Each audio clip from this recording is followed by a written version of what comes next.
हिंदी में यूपीएससी की तैयारी से संबंधित प्रोग्राम्स को देखने के लिए सब्सक्राइब करें स्टडी IQ-IAS हिंदी। नमस्कार साथियों, मैं कुणाल आप सभी का study IQ-IAS Hindi YouTube channel पे स्वागत करता हूं। हमारी आज की क्लास में हम लोग बात करने वाले हैं बच्चों की स्कूल आईडी से जुड़ी हुई पेरेंट्स की चिंताओं के बारे में। अब ये मामला अपने आप में थोड़ा सोचने वाला है कि सिर्फ मामला बच्चों की स्कूल आईडी का है तो पेरेंट्स इस मामले में चिंता में क्यों हैं, क्यों परेशान हो रहे हैं और क्या है मामला। आइए आगे बढ़ते हुए हम लोग सभी चीज़ों को जानते हैं, समझते हैं और देखते हैं कि क्या है ये पूरा का पूरा विषय। तो देखिए, हमारी जो न्यूज़ है उसका कहना है कि इज द अपार ID for students mandatory explained. अब देखिए, दरअसल कहानी जुड़ी हुई है वर्ष 2020 में हमारी केंद्र सरकार के द्वारा जारी की गई न्यू नेशनल एजुकेशन पॉलिसी के बारे में। अब देखिए, हमारी केंद्र सरकार ने नेशनल एजुकेशन पॉलिसी को वर्ष 2020 में जिस समय जारी किया तो केंद्र सरकार ने बताया कि भाई हम भारत की शिक्षा व्यवस्था को और भी अच्छा करना चाहते हैं, बच्चों को चुनने के बहुत सारे अवसर देना चाहते हैं, बच्चों के लिए स्किल्स प्रोग्राम भी इंट्रोड्यूस करना चाहते हैं और थोड़ा सा एक व्यापक शिक्षा का मामला हम लोग यहाँ पर सभी के लिए सुनिश्चित करना चाहते हैं। अब जिस समय ये नेशनल एजुकेशन पॉलिसी जारी की गई थी, इसके तहत यहाँ पर एक और मामला शामिल किया गया था जिसको कहा जाता है रिकॉर्ड कीपिंग रिफॉर्म्स। अब रिकॉर्ड कीपिंग रिफॉर्म्स के तहत केंद्र सरकार ने कहा कि अब तक की स्थिति यहाँ पर यह बनी हुई है कि स्कूल अपने हिसाब से बच्चों को आईडी जारी करते हैं। अब कुछ स्कूल के आईडी जो है वो बहुत अच्छे होते हैं, प्लास्टिक कार्ड होते हैं, बड़ी अच्छी अच्छी फोटो लगी होती है, बहुत अच्छे से नाम वगैरह सभी डिटेल्स होती है। कुछ स्कूल्स के अंदर की स्थिति ये बनी हुई है कि हाथ से लिख करके ही आईडी जारी कर दिया जाता है ना, सबके साथ अलग अलग होता है ना। कैसा आईडी मिलता था स्कूल में, बताना जरूर। तो अब दरअसल इस मामले में केंद्र सरकार ने कहा कि देखिए जी, अब हम चाहते हैं कि पूरे देश के सभी स्कूलों के अंदर बच्चों की आईडी का मामला सेम रहे। सभी बच्चों को सेम प्रकार का आईडी दिया जाएगा, यानी कि एक ही तरह का आईडी दिया जाएगा और सभी बच्चों को उस आईडी के प्रदान करने के साथ ही एक 12 अंकों का यूनिक आईडी नंबर भी जारी किया जाएगा। यानी कि देश भर के जितने भी बच्चे हैं वो सब एक ही पोर्टल पर रहेंगे और उसी पोर्टल के थ्रू सभी बच्चों को एक आईडी नंबर जारी किया जाएगा, जिसके माध्यम से पूरी सरकार के पास में देश के सभी बच्चों का डाटा भी होगा और बच्चों को अपना खुद का एक स्पेशल आईडी नंबर मिल जाएगा और ये आईडी नंबर जिंदगी भर बच्चों के पास रहेगा, उनकी पूरी स्कूली शिक्षा के दौरान उनके पास रहेगा और बच्चों की जो भी अचीवमेंट्स होंगी वो सारी की सारी अचीवमेंट्स इस आईडी के तहत ही रिकॉर्ड की जाएगी। यानी कि मामला अब सिर्फ और सिर्फ पहचान बताने का नहीं है, बल्कि सारे रिकॉर्ड को संभाल के रखने का भी था। तो इसीलिए कह रहे हैं कि यहाँ पर कहानी जो है वो नेशनल एजुकेशन पॉलिसी के तहत रिकॉर्ड कीपिंग रिफॉर्म्स की है। अब जिस समय पूरा का पूरा मामला इंट्रोड्यूस किया गया था तो तब जाकर के पता चला था कि कुछ अच्छा होने वाला है, कुछ बदलाव होने वाला है और बदलाव के साथ अब सभी स्कूलों के अंदर बच्चों के लिए सेम आईडी का प्रावधान रहेगा। मामला इसी प्रकार से आगे चलेगा। अब लेकिन न्यूज़ क्यों चल रही है और क्यों पढ़ना पड़ रहा है हमें ये विषय, अब इस कहानी को भी समझिए। दरअसल जिस समय इस आईडी की बात शुरू हुई थी और केंद्र सरकार ने इसका प्रावधान किया था तो शुरुआत में ही ये कह दिया गया था कि ये जो अपार आईडी का मामला है ये स्वैच्छिक रहेगा, वॉलंटरी होगा। यानी कि मामला वैसे तो बच्चों की आईडी का है, लेकिन बच्चों की आईडी बनाई जाए या ना बनाई जाए उसके लिए पहले यहाँ पर पेरेंट्स को अप्रूवल देना पड़ेगा। अगर पेरेंट्स सहमति देते हैं तभी ही जाकर के बच्चों का डाटा यूज किया जाएगा और डिजिटली अपार आईडी क्रिएट की जाएगी। अगर पेरेंट्स सहमति नहीं देते हैं तो ऐसी स्थिति में बच्चों को ये आईडी नहीं दी जाएगी, बच्चों के लिए अपार आईडी कार्ड नहीं बनाया जाएगा। अब जब शुरुआत में कह दिया गया था कि स्वैच्छिक मामला है, वॉलंटरी है और पेरेंट्स का कंसेंट जरूरी है, पेरेंट्स का कंसेंट क्यों जरूरी है यहाँ पर और पेरेंट्स के कंसेंट का मामला ही क्यों है? तो देखिए, जनरली क्या होता है कि जो बच्चे होते हैं वो अपने डिजिटल राइट्स के बारे में जानते नहीं है। तो जनरली हम लोग जब स्कूल में पढ़ते हैं तो मामला क्या रहता है कि सभी 18 वर्ष से नीचे ही होते हैं, है ना। या हो सकता है कि अगर आप 12th क्लास पास करें तब तक आपकी उम्र 18 वर्ष तक की हो सकती है, वरना जनरली सभी नीचे रहते हैं। अब इस मामले में क्या होता है कि आप अपने डिजिटल डाटा के बारे में कंसेंट देने के लिए यहाँ पर योग्य नहीं माने जाते। इसी वजह से जरूरी है कि पेरेंट्स यहाँ पर आपकी तरफ से कंसेंट देंगे कि मेरे बच्चे का जो डाटा है, जो इन्फॉर्मेशन है वो डिजिटली किसी पोर्टल पे होनी चाहिए या नहीं होनी चाहिए। तो इसीलिए पेरेंट्स का कंसेंट यहाँ पे जरूरी है और स्वैच्छिक है पूरा का पूरा मामला। लेकिन अब पेरेंट्स परेशान है और पेरेंट्स के अलावा हम लोग देख रहे हैं कि जो इससे एजुकेशन से जुड़े हुए बहुत सारे एक्टिविस्ट हैं वो लोग भी अपनी चिंताएं जाहिर कर रहे हैं। उसके पीछे का रीजन है हमारी सेंट्रल एजुकेशन मिनिस्ट्री। अब दरअसल शुरुआत में अपार आईडी के प्रावधान को जारी करते हुए इसका मामला सार्वजनिक करते हुए सरकार ने ये तो कह दिया कि अपार आईडी लेना या ना लेना वो बच्चे पे डिपेंड करता है, बच्चे के पेरेंट्स पे डिपेंड करता है, ये मैंडेटरी नहीं होगा। लेकिन अब फिलहाल हमारी जो एजुकेशन मिनिस्ट्री है वो चाहती है कि सीबीएसई से जुड़े हुए जितने भी स्कूल हैं देश भर के अंदर सीबीएसई से जुड़े हुए सभी स्कूलों को हम लोग 100% सैचुरेटेड करना चाहते हैं, यानी कि हम ये चाहते हैं कि जितने भी स्कूल सीबीएसई के तहत एफिलेटेड हैं वहां पर सभी बच्चों को अपार आईडी के तहत रजिस्टर किया जाए। हर एक बच्चे की अपनी अपार आईडी होनी चाहिए। अब ये चाहत है हमारे केंद्रीय शिक्षा मंत्रालय की, पर हमारे शिक्षा मंत्रालय ने आदेश दिया है सभी राज्य सरकारों को और राज्य सरकार के साथ साथ सभी स्कूलों को जो भी सीबीएसई के तहत एफिलेटेड हैं। अब मामला इस प्रकार गंभीर हो गया है कि जितने भी टीचर्स हैं वो टीचर्स बच्चों को बार बार बोल रहे हैं कि अपार आईडी लाके दो, अपार आईडी बनवाओ, अपार आईडी बनवाओ, खुद को अपार आईडी के लिए रजिस्टर करवाओ। अब जब बच्चों को कोई बात बोली जा रही है तो बच्चे जाकर के अपने घर पर बोल रहे हैं, पेरेंट्स को बोल रहे हैं। अब पेरेंट्स भी दो तरह के होते हैं। अब कुछ पेरेंट्स तो ऐसे होते हैं कि जिन्हें लगता है कि सरकार जो काम कर रही है, स्कूल में जो भी चीज हो रही है वो सब कुछ ठीक हो रहा है, उसमें कोई परेशानी नहीं है और हमें वहां पर कोऑपरेट करना है। पर कुछ पेरेंट्स चीज़ों को समझते हैं, जानते हैं, वो डिजिटल मामला समझते हैं, तो पेरेंट्स को कंसर्न रहता है कि भाई डिजिटली जब बच्चे का डाटा शेयर हो जाएगा किसी प्लेटफॉर्म पे तो उसका मिसयूज ना हो जाए, गलत इस्तेमाल ना होने लगे, फेक चीज़ें ना होने लगे, साइबर फ्रॉड का मामला सामने ना आए। तो इसी वजह से अब पेरेंट्स चिंताओं में भी बहुत ज़्यादा हैं, जिसकी वजह से पूरी की पूरी कहानी फिलहाल बहुत चर्चा में बनी हुई है। मामला क्लियर है। तो होम मिनिस्ट्री जो हमारी एजुकेशन मिनिस्ट्री है वो चाहती है फिलहाल कि भाई चीज़ें जो हैं वो सुधरे, बदले, 100% सैचुरेशन हो सीबीएसई एफिलिएटेड स्कूल्स के तहत बच्चों का, और इसी वजह से कहानी जो है वो आगे बढ़ते हुए पेरेंट्स तक पहुंची और पेरेंट्स इस वजह से परेशान है और यही है हमारी फिलहाल मेन न्यूज़। अब इसके तहत अब आप लोग भी सोच रहे होंगे कि भाई जब मामला ऐसा चल रहा है तो हम लोगों को बनवानी चाहिए या नहीं बनवानी चाहिए। सबके घर में बच्चे तो होते हैं, ऐसा नहीं है कि बच्चे नहीं है। जरूरी नहीं है कि ये मामला सिर्फ और सिर्फ हमारी यूपीएससी सीएससी से जुड़ा हुआ है, बल्कि ये घर घर से जुड़ा हुआ है, घर घर के बच्चों से जुड़ा हुआ है, हर एक परिवार का मामला है। तो पढ़ना भी है, साथ साथ घर में भी इंप्लीमेंट करना है चीज़ों को, ठीक है। अब जो अपार आईडी है इसको लेकर के भाई हमारी सरकार ने प्रावधान तो कर दिया, अब मामला स्वैच्छिक भी कह दिया है पर दबाव बनाया जा रहा है। अब हम लोग ये सोचें कि क्या हमें ये आईडी बनवानी चाहिए बच्चों के लिए या नहीं बनवानी चाहिए। तो इसके लिए ज़रूरी है कि आपको पहले पता हो कि अपार आईडी होती क्या है, ठीक है। अब अपार आईडी को एक्चुअल में इसका जो फुल फॉर्म है वो होता है automated permanent academic account registry, ठीक है। तो automated permanent academic account registry. अब चलते हैं सीधा हम लोग इसकी वेबसाइट पे और इसकी वेबसाइट पे जा करके ना सभी चीज़ों को अच्छे से जानेंगे तो थोड़ा सा हमें मज़ा और आएगा। तो देखिए फिलहाल आप सभी को मैंने ये तो बता दिया था कि हमारी जो नेशनल एजुकेशन पॉलिसी जारी की गई थी केंद्र सरकार के द्वारा, उसी एजुकेशन पॉलिसी के तहत सभी चीज़ें बताई भी गई थी सरकार के द्वारा, ठीक है। अब इसके तहत सरकार ने फिलहाल ये व्यवस्था की है कि हम चाहते हैं कि देश भर में एक प्रावधान सुनिश्चित किया जाए और ये प्रावधान रहेगा, जो मामला होगा वो मामला किसका होगा, वो मामला रहेगा फिलहाल एक राष्ट्र एक छात्र आईडी का। यानी कि अब तक सभी स्कूलों के अंदर स्कूल अपने हिसाब से आईडी प्रोवाइड करते थे, पर अब ऐसा नहीं चलेगा। हम चाहते हैं कि देश भर में सभी स्कूलों के लिए जो आईडी का मामला वो सेम हो। तो हम चाहते हैं कि एक राष्ट्र एक छात्र आईडी की जो संकल्पना है इसको पूरा किया जाए देश भर में सभी बच्चों के लिए, और उनका जो रिकॉर्ड है उस रिकॉर्ड को अच्छे से संभाल के रखा जाए। एक ही प्लेटफॉर्म होगा, क्योंकि सभी बच्चे जो होंगे जब कभी भी वो रजिस्टर करेंगे अपार आईडी के लिए तो हर एक बच्चे को 12 अंकों का एक आईडी नंबर दे दिया जाएगा, और ये 12 अंकों का आईडी नंबर उसकी अपनी पहचान होगी। जैसे कि हमें हमारा आधार कार्ड मिलता है तो आधार कार्ड पे जो नंबर होता है वो भी 12 अंकों का ही होता है। अब हर एक व्यक्ति का जो 12 अंकों का आधार नंबर होता है वो सबका अलग अलग होता है। तो सेम उसी प्रकार की स्थिति यहाँ पर सुनिश्चित की जानी है कि भाई देखो हर एक बच्चे को उसका अपना एक यूनिक आईडी नंबर दे दिया जाएगा जो उसकी अपनी विद्यार्थी पहचान होगी। और केवल मामला विद्यार्थी पहचान का ही नहीं होगा, बल्कि यहाँ पर छात्रों के लिए एकीकृत और सुलभ शैक्षणिक अनुभव सुनिश्चित किया जाएगा। यानी कि जब कभी भी हम लोग नर्सरी केजी से लेकर के कक्षा 12 तक पढ़ते हैं तो इस दौरान हम लोग की बहुत सारी अचीवमेंट होती है। अब देखिए अचीवमेंट्स हमारी जो होती है, पहली बात तो वार्षिक आधार पर होती है, हम लोग की मार्कशीट सर्टिफिकेट्स ही होती है, ठीक है। हम लोग की अचीवमेंट्स क्या रही, ग्रेड्स क्या रहे, एकेडमिक्स वगैरह, तो ये सभी चीज़ें होती हैं। इसके अलावा कुछ एक्स्ट्रा करिकुलम एक्टिविटीज़ वगैरह करते हैं, स्पोर्ट्स में पार्टिसिपेट करते हैं, कॉम्पिटिशन में पार्टिसिपेट करते हैं, उस दौरान भी बहुत सारे बच्चे अचीवमेंट्स लेकर के आते हैं। अब सभी अचीवमेंट के तहत अब तक हम लोग क्या करते थे, पेपर्स को कलेक्ट किया करते थे। मार्कशीट्स अलग हो गई हैं, अचीवमेंट सर्टिफिकेट्स अलग हो गए हैं, बाकी अगर कुछ ट्रॉफी शील्ड वगैरह मेडल वगैरह मिले तो वो सब अलग हो गए।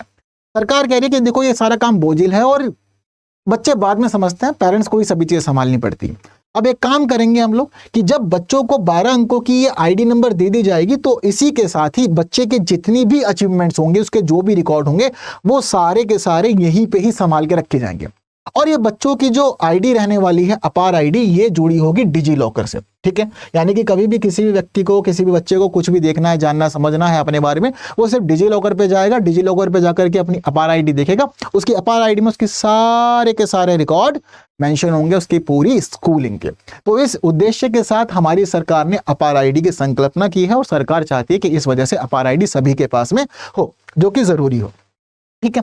तो सरकार के ये सारी की सारी खास प्रावधान सरकार चाहती है। यहाँ पर कहा भी गया है कि ये पहचान पत्र विद्यार्थी के पूरे शैक्षिक जीवन में उसके साथ बना रहता है तथा एक स्तर से दूसरे स्तर की शिक्षा में निर्बाध संक्रमण को बढ़ावा देता है। तो स्कूली जीवन में पूरी तरह साथ बना रहेगा।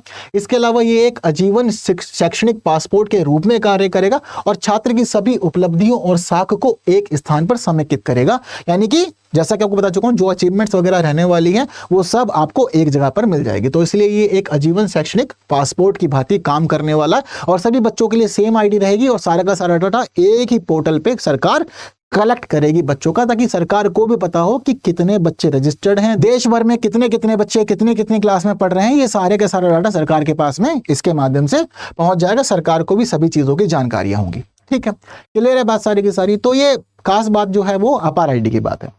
अब अपार आईडी आप लोग को कैसे मदद करेगी? अब इतना तो पता लग गया कि भाई शैक्षणिक जीवन में जो भी अचीवमेंट्स होंगी, जो भी हम लोग काम करेंगे, जो भी हमें मिलेगा, जो भी हमारे ग्रेड्स मार्क्स वगैरह होंगे, ये सारी चीजें एक प्लेटफॉर्म पर होगी। तो इससे हम लोग को लाभ क्या होने वाला? अब देखिए जरा लाभों को भी हम लोग अच्छे से एक बार यहाँ पर समझते हैं। तो देखिए लाभों की स्थिति कैसी रहने वाली है। सबसे पहले स्कूल स्तर पर तो देखिए बच्चों का जो शैक्षणिक डेटा होगा, उपलब्धियां होंगी और उसके जो भी एक्टिविटीज होंगी, उन सभी का रिकॉर्ड एक ही जगह पर सेटल रहेगा। बच्चे को अलग अलग जगह रिकॉर्ड्स अपना नहीं देखना है। इसके अलावा उच्च शिक्षण संस्थान और कौशल संस्थान, मान लीजिए आप किसी भी हायर एजुकेशन इंस्टीट्यूशन में जाना चाहते हैं या किसी भी स्किल्ड इंस्टीट्यूशन में जाना चाहते हैं, एडमिशन लेना चाहते हैं, वो सबको करना भी होता है। 12th के बाद में तो भाई बाहर निकलना ही है ना स्कूल से, स्कूल में तो बैठे नहीं रहेंगे। अब ऐसी स्थिति में आपको एडमिशन लेना पड़ेगा। तो जब कभी भी कोई भी बच्चा बाद में एडमिशन लेना जाना चाहेगा तो इस दौरान उसको परेशान नहीं होना है बहुत ज्यादा, क्योंकि उसके जो भी रिकॉर्ड्स हैं, उसकी जो भी एजुकेशनल एकेडमिक हिस्ट्री है, वो सारी की सारी अपार आईडी पे है। तो जो भी इंस्टीट्यूशन रहेगा उस इंस्टीट्यूशन को सिर्फ और सिर्फ अपार आईडी से कनेक्ट करना है और वो इंस्टीट्यूशन उसके थ्रू बच्चों की सभी चीजें जान लेगा कि इस बच्चे का रिकॉर्ड क्या था, हिस्ट्री क्या थी, कितना ज्यादा प्रतिभावान है, कितना योग्य है या जर्नल है, मतलब सामान्य है, ठीक है, एवरेज स्टूडेंट है। तो जैसा भी वो स्टूडेंट रहेगा वो सारी की सारी चीजें जो हैं वो सब एक जगह पर ही उसके लिए अवेलेबल रहेंगी, उसको अलग अलग प्रकार से डाटा कलेक्ट नहीं करना पड़ेगा। इसके अलावा बच्चे को अपनी सभी चीजें एक जगह पे मिल जाएंगी, ठीक है, तो उसको कलेक्शन को लेकर के परेशान होने की जरूरत नहीं है। इसके अलावा उच्च शिक्षा संस्थान या कौशल उद्योग, तो प्रवेश या भर्ती के प्रयोजन के लिए छात्रों को संपूर्ण शैक्षणिक डाटा तक पहुंच और सत्यापित यहाँ मिल जाएगी। यानी कि जब कभी भी कोई भी एजुकेशनल इंस्टीट्यूशन बच्चे के डाटा को वेरीफाई करना चाहेगा तो वो अपार आईडी के माध्यम से वेरीफाई भी कर सकता है। उसको भी अलग अलग पोर्टल्स पे जाने आने की जरूरत नहीं होगी और ना ही बच्चे को अपने डाटा के लिए, अपनी अचीवमेंट दिखाने के लिए अलग अलग जगह भटकना पड़ेगा, ठीक है। अब इससे छात्रों को क्या हो जाएगा, कुछ खास लाभ मिलने वाले हैं। जैसे कि क्या खास लाभ मिलेंगे? एकीकृत शैक्षणिक पहचान, बच्चे को अपनी एक ही आईडी मिलेगी, ठीक है, पूरी की पूरी एकेडमिक आईडी एक ही रहेगी, सभी चीजें उसकी एक जगह पे मौजूद रहेगी, ठीक है। उस पर उसका जो रिकॉर्ड है, एकेडमिक्स रिकॉर्ड, वो पूरा का पूरा रिकॉर्ड सुव्यवस्थित रहेगा, ठीक है। डिजिटल रिपोजिटरी, यानी कि बच्चे का जो सारा डाटा है वो डिजिटली रूप से हर जगह पर सेफ रहेगा, यानी कि अपार आईडी के माध्यम से। तो जैसे हम लोग के जीवन में कई बार चोरी चकारी की घटना होती है, डॉक्यूमेंट जलने की घटना होती है, तो डिजिटली तो कुछ भी जल नहीं सकता। आपको सिर्फ डिजी लॉकर पे लॉगिन करना है, आपका सारा डाटा वहां पर सेव भी रहेगा। और निर्बाध शैक्षणिक गतिशीलता, यानी कि बच्चे को बिना किसी परेशानी के, बिना किसी रुकावट के अपनी गति को बनाए रखने में, गतिशीलता को बनाए रखने में ये आईडी मदद करेगी। और जब कभी भी वो एक इंस्टीट्यूशन से दूसरे इंस्टीट्यूशन में अगर शिफ्ट भी होता है तो ऐसी स्थिति में उसको चेंज करने के मामले में भी परेशानियां नहीं होगी, बड़ा लाभ मिलेगा। तो सरकार यहाँ पर बताती है कि भाई आपके लाभ जो है वो लाभ बहुत सारे हैं। आपको चाहे स्कूल ट्रांसफर करना है, एंट्रेंस एग्जाम देने हैं, एडमिशन लेना है, जॉब एप्लीकेशन देनी है या स्किलिंग का मामला है, हर जगह पर आपको कंप्लीटली इसके माध्यम से लाभ मिलेगा ही मिलेगा, ठीक है। अब इसी के साथ जैसा कि पेरेंट्स वाला मामला था कि भाई डेटा गोपनीयता को लेकर के कि भाई क्या प्राइवेसी बनी रहेगी या नहीं बनी रहेगी, कहीं ऐसा ना हो कि बाद में कुछ गड़बड़ हो जाए, कुछ परेशानी हो। तो देखो इसको लेकर के साफ तौर पे यहाँ सरकार ने बताया हुआ है कि देखो भाई सुरक्षा का और गोपनीयता का पूरा ध्यान रखा जाएगा, यहाँ पर परेशान होने की जरूरत नहीं है। और बात डाटा शेयरिंग की जो रहेगी वो सिर्फ और सिर्फ आवश्यक सरकारी एजेंसियों के साथ ही डेटा शेयर किया जाएगा। ऐसा नहीं है कि जर्नली ओपन कर दिया है सभी लोगों के लिए कि कोई भी आओ कोई भी देखो, नहीं, सिर्फ और सिर्फ आवश्यक एजेंसी जो है, जो जरूरी एजेंसी रहेंगी और वो भी सरकारी एजेंसी, उन्हीं के साथ में शेयरिंग की जाएगी, किसी और के साथ शेयरिंग नहीं की जाएगी। सहमति आधारित दस्तावेज साझाकरण यह सुनिश्चित करता है कि छात्रों का अपार के माध्यम से साझा की गई जानकारी पर नियंत्रण होगा।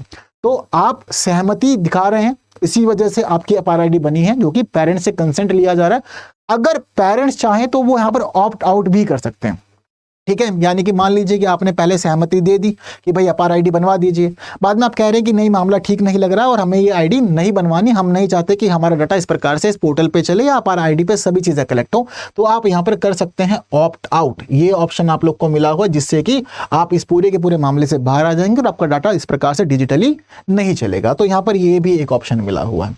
क्लियर है बात सारी की सारी? तो अलग अलग लाभ हैं, अलग अलग स्थितियां हैं, सरकार ने सारा मामला क्लियर किया है।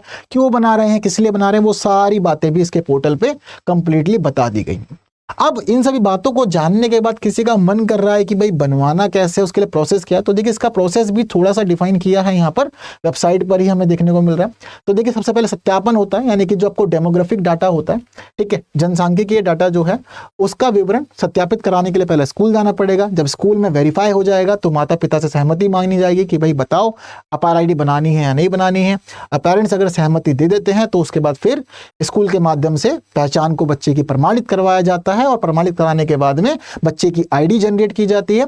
आईडी जनरेशन के बाद बच्चे की आईडी को डिजी लॉकर पर सेव करवा दिया जाता है आधार कार्ड के माध्यम से, क्योंकि आधार कार्ड और डिजी लॉकर कनेक्टेड होते हैं। तो अपार आईडी आधार से कनेक्टेड होती है और आधार के थ्रू वो डिजी लॉकर पे पहुंच जाती है, जिसके बाद उसकी सारी अचीवमेंट जो है वो अपार आईडी से कनेक्ट होते हुए उसके डिजी लॉकर पे सेव होती रहती है, सभी चीजें आगे बढ़ती रहती हैं। क्लियर है मामला? तो ये सारी की सारी बातें जो है वो इसकी वेबसाइट पे ही है, जो हमें पता चल रही है हमारी एजुकेशन मिनिस्ट्री के माध्यम से। क्लियर है बात सारी की सारी? चलिए, अब जब इतनी सारी चीजें जान ली हैं तो हम लोग पता चला ये कि भाई कुछ परेशानियां हैं, कुछ कंसर्न्स चल ही रहे हैं लगातार। तो कंसर्न्स में क्या क्या शामिल है, जरा एक बार इस पे भी नजर डाल लेते हैं। तो देखिए, एक तो डेटा को लेकर के मामला है, क्योंकि भाई आजकल फ्रॉड्स वगैरह बहुत ज्यादा हो रहे हैं, ठीक है। तो कुछ लोग का ये कहना है कि भाई आपने इसके लिए कोई भी विशेष कानून नहीं बनाया और पोर्टल पे आप सभी चीजें डाल दे रहे हैं, ठीक है। यहाँ लिमिटेशंस नहीं है, ऐसा ना हो कि भाई ये डाटा बहुत दूर दूर तक शेयर होता रहो, कोई भी इसका अपने हिसाब से मिसयूज कर ले। तो इस बात पे थोड़ा सा ध्यान दिया जाना चाहिए, सरकार को बोला गया। और सरकार ने ये जो पूरा कार्यक्रम शुरू किया है, इसके लिए कोई पर्टिकुलर कानून नहीं बनाया है, जो लोगों को एक बड़ी कमी यहाँ पर लगती है। इसके अलावा जो स्कूल के टीचर्स हैं उनका खुद ये कहना है कि अपार आईडी जैसी कोई भी चीज बनाए जाने की जरूरत नहीं है, क्योंकि हम लोग डबल काम कर रहे हैं। अब दरअसल एक वेबसाइट है जिसको कहा जाता है UDISE+, ठीक है। क्या कहते हैं? UDISE+। अब दरअसल ये जो UDISE+ है, इसका मतलब है unified district information system for education plus. अब इस वेबसाइट की खास बात यह है कि इस वेबसाइट पर रीजनल एकेडमिक स्टैटिक्स के साथ साथ हम देखते हैं कि स्कूलों का, अध्यापकों का और बच्चों का सभी का डाटा होता है। अब टीचर्स का ये कहना है कि जब हम लोग पहले ही बच्चों का डाटा कलेक्ट करते हैं और कलेक्ट करने के बाद इस पोर्टल पर डाल देते हैं, अब ऐसी स्थिति में दोबारा से बच्चे का अलग से डाटा तैयार करो अपार आईडी बनाने के लिए, तो हमारा काम तो डबल हो जा रहा है। तो अलग से अपार आईडी के लिए डेटा कलेक्शन वगैरह बाकी चीज़ों की जरूरत नहीं है। अगर कुछ करना भी चाहते हैं तो इस पोर्टल के माध्यम से कर सकते हैं। ये भी एक परेशानी है, ठीक है। तो ये टीचर्स को परेशानी हो रही है। इसके अलावा साइबर सिक्योरिटी का मामला भी सामने आ रहा है। जैसे कि हमारी जो कुछ विशेषज्ञ हैं वो ये बताते हैं कि नाबालिगों का बड़े पैमाने पर इस प्रकार से डेटा को संग्रह करना अपने आप में असंवैधानिक है। अब हमारा एक कानून है, इसको हम लोग कहते हैं digital personal data protection act 2023 का ही ये कानून है। इस कानून के अंदर एक सेक्शन है, सेक्शन 9(3), ठीक है, सेक्शन 9(3) है। अभी जो सेक्शन 9(3) है ये कहता है कि भाई किसी भी संस्था के द्वारा बच्चों की ट्रैकिंग या व्यवहार संबंधी निगरानी के लिए या बच्चों से संबंधित विज्ञापनों के लिए अगर बच्चे का डेटा कलेक्ट किया जाता है तो ये पूरा का पूरा काम बैन है। इस पूरे के पूरे कार्रवाई पे हम लोग प्रतिबंध लगाते हैं। तो लोगों का ये कहना है कि जब पहले ही प्रतिबंध लगाए तो कहीं ऐसा ना हो कि भाई यहाँ पर साइबर सिक्योरिटी का मामला निकल करके आए, साइबर फ्रॉड हो, बच्चों का डाटा यहाँ से चुरा करके उसके बाद बच्चों के व्यवहार पे नजर रखना, ट्रैकिंग करना या फिर किसी और प्रकार से निगरानी करना या विज्ञापन के लिए बच्चों को लक्षित करना, ये मामले निकल करके आए। तो हम चाहते हैं कि ये चीजें भी सेफ रहें। तो ये भी एक चिंता निकल करके सामने आई है, ठीक है। हालांकि सरकार का ये कहना है कि देखो काम जो होगा वो सहमति से होगा। अगर आप ज्वाइन करते हैं, सहमति देते हैं तो ऑप्ट आउट का ऑप्शन भी आपको मिलेगा। वहीं इसके अलावा दूसरी स्थिति ये है कि अब एजुकेशन मिनिस्ट्री चाहती है कि भाई 100% सैचुरेशन हो जाए CBSE एफिलेटेड स्कूल्स के अंदर। तो देखते हैं आने वाले समय में क्या होता है। पेरेंट्स सहमति देते हैं या नहीं देते हैं, ये चीज़ें भी पता लगेंगी। और बात सिर्फ और सिर्फ ऐसा नहीं है कि मतलब कहीं कहीं मेंशन है, अभी बीते दिनों दिसंबर 2024 में भी हम लोग ये देखते हैं कि संसद में सरकार से सवाल पूछा गया था कि क्या अपार आईडी एक्चुअल में ये वॉलंटरी है या फिर मैंडेटरी है। तो यहाँ पर सरकार ने खुद बताया था कि ये वॉलंटरी है, स्वैच्छिक है और आपके कंसेंट के साथ ही आगे चलेगा मामला, अदरवाइज मामला आगे नहीं बढ़ेगा। क्लियर है बात। तो यहाँ पर आकर के जो अपार आईडी का मामला है, जो चिंताएं हैं, जो कंसेंट निकल करके आ रहे हैं, ठीक है, जो कंसर्न्स हैं और जो कंसेंट का मामला है, इसके अलावा जो इससे जुड़ी हुई चीज़ें हैं, अपार आईडी है क्या, किस प्रकार से वर्क करने वाली है, क्या क्या लाभ होंगे, ये सारी बातें आप लोग को कंप्लीटली एक्सप्लेन कर दी गई है। तो उम्मीद करता हूँ कि यहाँ तक तो कोई परेशानी आप लोग को नहीं रही होगी। अगर फिर भी कोई दिक्कत परेशानी तो आप लोग कमेंट कर सकते हैं। और मैं इसके अलावा हम लोग के लिए जो मेन प्लेटफॉर्म है वो तो स्टडी IQ IAS हिंदी है ही। इसके अलावा बाकी और प्लेटफॉर्म जहाँ आप लोग मुझसे जुड़ना चाहें तो बिल्कुल जुड़ सकते हैं। तो बस आज की क्लास में इतना है। बाकी सेशन इन्फॉर्मेटिव है तो बाकी साथियों तक शेयर जरूर करना है। जिन्होंने लाइक नहीं किया, लाइक भी जरूर करके जाइएगा। और बाकी ऐसे इन्फॉर्मेटिव सेशन देखने के लिए बने रहिए हमारे YouTube channel study IQ IAS Hindi पे। बाकी की बातें होंगी हमारी आने वाली और क्लासेस में कुछ नए विषयों के साथ। तब तक के लिए दीजिए मुझे विदा। Thank you so much. जय हिंद। हिंदी में UPSC की तैयारी से संबंधित प्रोग्राम्स को देखने के लिए सब्सक्राइब करें स्टडी IQ IAS हिंदी।